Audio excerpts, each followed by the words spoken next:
Eric, on a parlé au début de la course. Oui. Là, on est à la journée de repos et à la mi-course. Toi, tu as dû en voiture. Qu'est-ce qui s'est passé et comment ça va l'autre? Ce qui s'est passé, c'est surtout une succession de malchance, de petits problèmes techniques.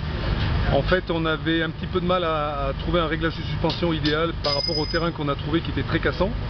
Et certainement que la voiture était réglée un petit peu trop dure, ça a engendré des vibrations. Ces vibrations ont provoqué la fissure d'un réservoir d'huile qui est situé au-dessus des échappements et du moteur. Donc ça, c'est quelque chose qui sera modifié par la suite.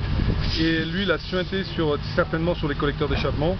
Et voilà, la voiture a pris feu et malheureusement on n'a pas réussi à l'éteindre et elle est partie complètement.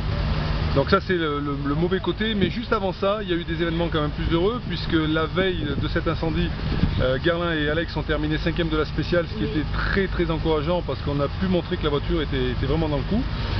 Et du coup le lendemain, Guerlain est parti dans une position idéale, il était 5e avec 4 voitures devant qui ouvraient. Et il l'avait annoncé, il a dit s'il y a une première spéciale qu'on peut gagner, c'est celle-ci. Et effectivement, au CP1, il était passé largement en tête avec 1 minute 45 d'avance sur Nasser Al-Attiyah. Donc on était tous sur notre nuage, on s'est dit ça y est, c'est bon, on a fait les bons choix, la voiture est dans le coup. Et on va continuer de le démontrer. Malheureusement, le sort a voulu qu'on ait rencontré ce problème et que la voiture ait pris feu. Oui, mais maintenant vous pouvez continuer à faire des tests avec Baldwin. Exactement, on essaie toujours de positiver et de voir le bon côté des choses. Alors c'est vrai que BJ et Queen Cody travaillent pour la première fois ensemble dans la voiture. Ils n'ont jamais participé au Dakar dans un buggy comme celui-ci, donc ils apprennent énormément de choses.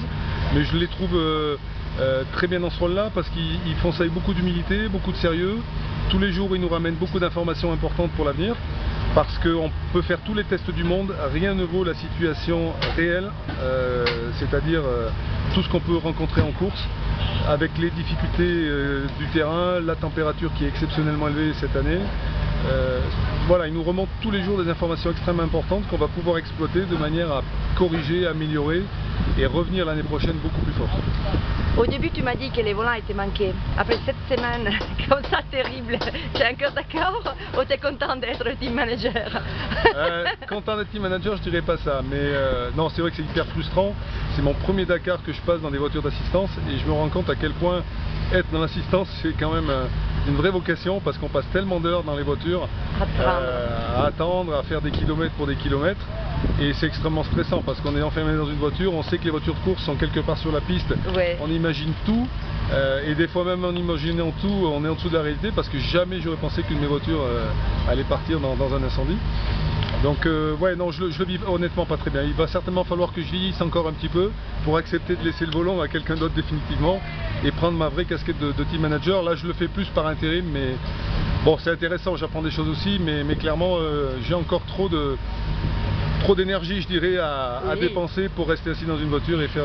Tu as dit que tu cherches toujours les choses positives dans l'assistance, toi, la clim dans la voiture.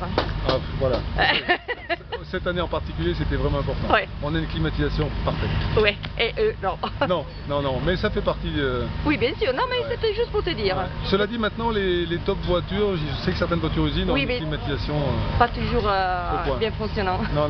Alors que nous, en assistance, ça marche bien. Super, merci. Ciao.